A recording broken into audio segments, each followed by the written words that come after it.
अस्सलाम वालेकुम नाज़रीन। नाज़रीन, जिंदगी आजकल बड़े ही दिलचस्प किस्म के मोड़ के ऊपर आकर खड़ी हो गई है, जहां पर नाज़रीन जब हम नेगोशिएशंस की, रिकॉन्सिलिएशंस की, बैठकर बातचीत करने की बातचीत करते हैं तो दोस्त यार खड़े हो जाते हैं, कहते हैं तू डर गया है, तेरा सॉफ्टवेयर अपडेट हो गया है, तू कंप्रोमाइज हो गया है, तेरी जुबान पर छाले पड़ गए हैं। और जब फिर नाज़रीन मीटर घूमता है, हम गालियां देते हैं, तो फिर कोई और आता है और कहता है कि तेरा सॉफ्टवेयर ठीक से अपडेट नहीं हुआ, लिहाजा फिर आजा, एक और केस तुम्हारे ऊपर है। लिहाजा नाज़रीन, बात सच्ची ये है कि ये जिस मोड़ के ऊपर हम सब आकर खड़े हुए हैं, हकीकत यह है कि हम सब दुखी हैं। और ये वो लम्हा है नाज़रीन के जहां पर इमोशन से ज्यादा एक सैन अप्रोच, एक सैनिटी प्रिवेल करनी चाहिए, एक बेटर सेंस प्रिवेल करना चाहिए। हमने इस क्राइसिस में से निकलना है, हमने हर सूरत निकलना। लिहाजा हर वो आवाज नाज़रीन जो नेगोशिएशंस को पुश कर रही है, हर वो आवाज नाज़रीन बराए मेहरबानी इस मामले के सियासी हल की तरफ पुश कर रही है, उन आवाजों को प्रमोट करें, क्योंकि हमने इसमें से निकलना है। हम और नुकसान, एक लम्हा, एक घंटा जो हमारा नाज़रीन गुजर रहा है, ये नुकसान है हमारा, ये नुकसान है। और इस नुकसान की भरपाई नाज़रीन सदियों तक हम लोग नहीं कर सकेंगे सारे। लिहाजा हमने हर उस आवाज को पुश करना है जो इस वक्त रिकॉन्सिलिएशंस, नेगोशिएशंस, गुफ्तगू, बातचीत, बैठकर किसी ना किसी तौर पर मामले को हल करवाने की तरफ जाए। अब नाज़रीन चंद चीजें आपके सामने रख देते हैं। समा टेलीविजन पर अचानक एक बड़ी इंटरेस्टिंग किस्म की ट्रांसमिशन शुरू हो गई हैं, लेकिन नाज़रीन जहां से एक बड़ी ही बदबूदार किस्म की डिबेट का आगाज हुआ, ख्वाजा आसिफ साहब पाकिस्तान के डिफेंस मिनिस्टर हैं, कोई 80 साल नाज़रीन की उम्र है। वैसे अल्लाह ताला ख्वाजा साहब को लंबी जिंदगी दे, लेकिन इस उम्र में आमतौर पर जो एवरेज है पाकिस्तान में 57-58 साल है, लिहाजा इस उम्र में लोग मर जाते हैं। तो मोहतरम ख्वाजा साहब नाज़रीन बोनस जिंदगी जी रहे हैं, अल्लाह ताला मजीद उन्हें 20-25 साल दे। लेकिन ये 20-25 साल अल्लाह करे कि नाज़रीन ख्वाजा साहब मुंह ना खोलें, ये बातचीत ना करें, ये कम से कम मीडिया से इन्हें किसी तरह से दूर रखा जाए या पॉलिटिक्स से इन्हें दूर रखा जाए। ख्वाजा आसिफ साहब ने नाज़रीन रवलाकोटियों के बारे में, चूंकि मैं खुद रवलाकोट से हूं ना, एक तो नाज़रीन उन्होंने हम सबको जाकर जोड़ दिया मोदी जैसी, यानी उस बदबूदार इंसान के साथ जाकर हमें जोड़ा। फिर उन्होंने कहा मैं कश्मीरी नहीं मानता। अच्छा, फिर नाज़रीन चंद दिन पहले जो इस्तेकाम पाकिस्तान पार्टी है, जो कश्मीर के अंदर भी उनकी प्रेजेंस है, अलीम खान साहब एक ट्वीट करते हैं, एक स्टेटमेंट बल्कि जारी करते हैं, जहां पर वो बातचीत करते हैं कि भाई कश्मीर के अंदर जो भी महरूमियां हैं, आप हमें वोट डालें, हम ये कोशिश करेंगे कि भाई झूठे वादे ना करें और एक नई पार्टी, एक नया चांस दें, लिहाजा सो दैट हम चीजों को फिक्स करवाएं। अब हम जानते हैं नाज़रीन कि अलीम खान साहब ने भी एक लॉलीपॉप ही दिया था, अलीम खान साहब ने हवा में ये बातचीत की थी, लेकिन ख्वाजा आसिफ साहब नाज़रीन वहां पर भी जाते हैं, वहां पर भी ढूंढ ढूंढ कर नाज़रीन जहां पर कश्मीर के बारे में बातचीत हो रही होती है, ख्वाजा आसिफ साहब वहां पर भी जाते हैं और वहां पर भी जाकर ट्वीट कर देते हैं कि यार तू तो बंदा ही गलत है, तेरा तो जमीन मरा हुआ है, आप तो मुंह नहीं लगा सकते, आपने तो रावी का वो जो जमीन अशमीन है सारी उसको चूना लगाया हुआ है, आप आकर इस्तीफे दे दें, आप जनाब अजीब गरीब किस्म की बातचीत करें। तो ख्वाजा साहब नाज़रीन ढूंढ ढूंढ कर उधर गए और वहां पर जाकर उन्होंने अलीम खान साहब वो यानी सख्त ट्वीट किया।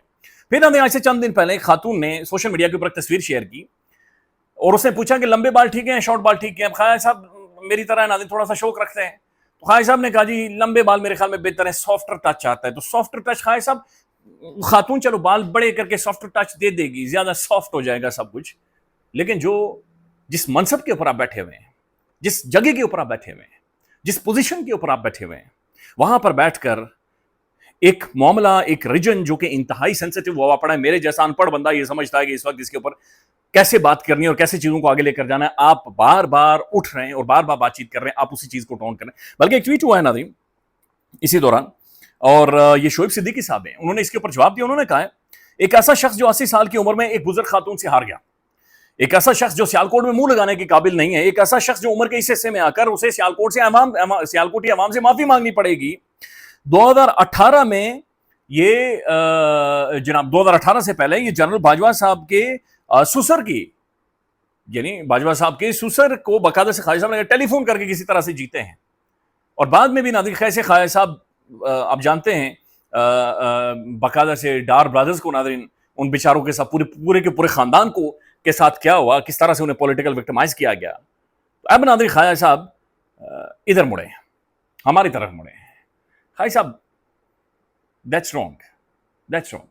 हम लानत बेचते हैं इंडिया के ऊपर, हम लानत बेचते हैं किसी भी इंडियन प्रोपेगेंडा के ऊपर, हम लानत बेचते हैं किसी भी ऐसी प्रॉक्सी के ऊपर जो कि इंडियन हो या इंडियन सोच रखती हो, वो कश्मीर में या कहीं पर भी ऑपरेट कर रही हो। मैं खुद कश्मीरी नाज़रीन ऐसी चीज के ऊपर लानत बेचते हैं। अगर आप चंद स्टेटमेंट्स को उठाकर कह रहे हैं कि वो पाकिस्तान मुखालिफ है और वो भारतीय एजेंडा है, तो मैं चंद एक स्टेटमेंट ख्वाजा आसिफ साहब की सुना देता हूँ। ये आप खुद स्टेटमेंट सुने नाज़रीन, ये ख्वाजा साहब हमारे बारे में क्या बातचीत कर रहे हैं, हमारे इंस्टीट्यूशंस के बारे में क्या बातचीत कर रहे हैं, خواجہ صاحب کہہ رہے ہیں کہ انسٹیٹیوشن کے بارے میں بات نہیں سنوں گا. خود خواجہ صاحب ناظرین جب اس طرف کھڑے ہوتے تو کیا بات چیت کرتے رہے. یہ پہلے آپ سن لیں ناظرین. کارگل 65 وہ جنگیں جنہیں ہم سیلیبریٹ کرتے ہیں ان کے بارے میں خواجہ آصف صاحب کیا کہتے ہیں یہ سن لیں. اپنے 33 سال جو ہے انہوں نے حکومت کی, انہوں نے قطر کی جنگ ہاری. آپ نے پوچھا ان سے کہ آپ نے قطر کی جنگ ہاری؟ 65 میں فیک جو ہے وکٹری ڈکلیئر کی, وہ پوچھا آپ نے؟ انہوں نے سیاچین ہارا, آپ نے پوچھا ان سے؟ انہوں نے کارگل ہارا, آپ نے پوچھا ان سے؟ کہہ رہے ہیں کہ پوچھا 6-7 سال پرانا میڈیا خالی. میں ابھی بھی وقت ہے برا مان جائیں, عزت دار محترم خواجہ آصف صاحب کچھ بھی کر سکتے ہیں اس وقت ناظرین, کچھ بھی کر سکتے ہیں.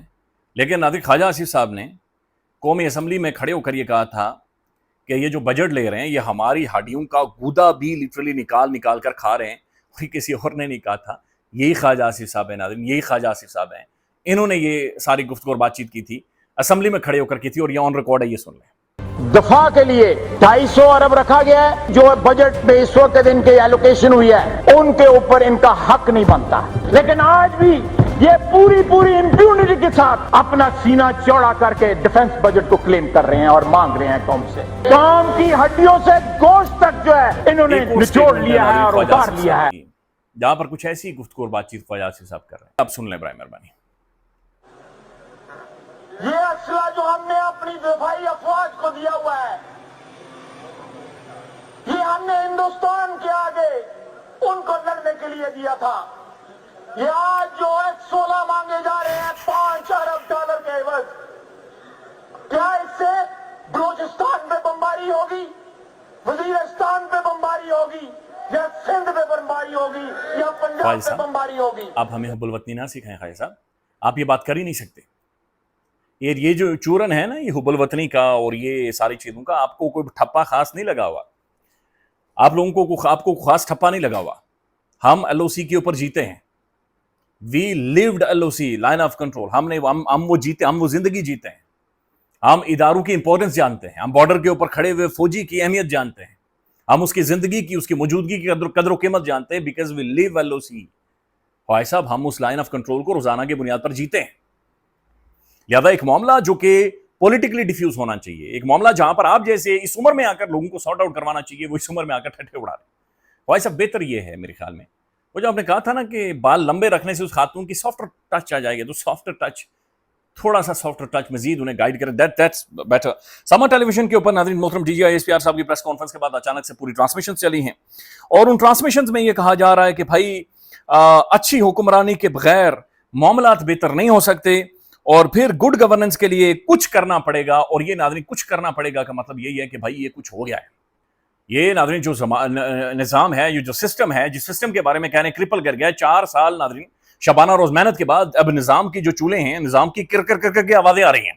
نظام ناظرین دھڑم منہ کے بعد جا کر گر گیا ہے, نظام اتھل پتھل ہو گیا ہے.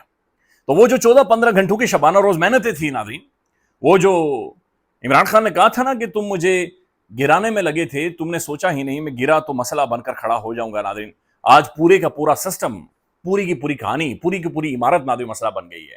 اور بتایا جا رہا ہے, بلکہ اعلان یہ کیا گیا محسن نقوی صاحب کی جانب سے کہ نظام کولیپس کر گیا ہے. یہ وہی نظام, وہی سسٹم ہے ناظرین, یہ وہی نظام اور وہی سسٹم ہے جو اسی اشرافیہ کا پیٹ پالتا ہے. یہ وہی سسٹم ہے ناظرین کہ جہاں پر میں اور آپ جیسا بندہ خوف اور ڈر میں جیتا ہے. یہ وہی سسٹم ہے, وہی نظام ہے ناظرین کہ جہاں پر ہمارے بچے رول جاتے ہیں, لیکن اشرافیہ ناظرین مجھے مارتی ہے, اشرافیہ فیسلٹیز لیتی ہے, اشرافیہ انجوائے کرتی ہے. یہ وہی نظام ہے ناظرین, یہ وہی نظام ہے کہ جہاں پر یہ پاکستان کی جو اشرافیہ, ان کا بیٹا پوتا پوتیاں سارے آ کر بنیادی طور پر مجھے مارتے ہیں. آج نظام ناظرین کے بارے میں کہا جا رہا ہے کہ 78 سالوں کے بعد کہ نظام اصل میں یہ تھا ہی نہیں, یہ تو ایک فیلڈ سسٹم تھا جو کہ چل رہا تھا.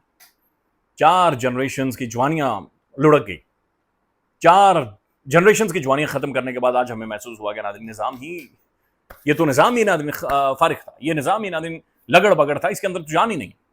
خیال رکھیے گا جی, اپڈیٹ کریں گے. اللہ حافظ.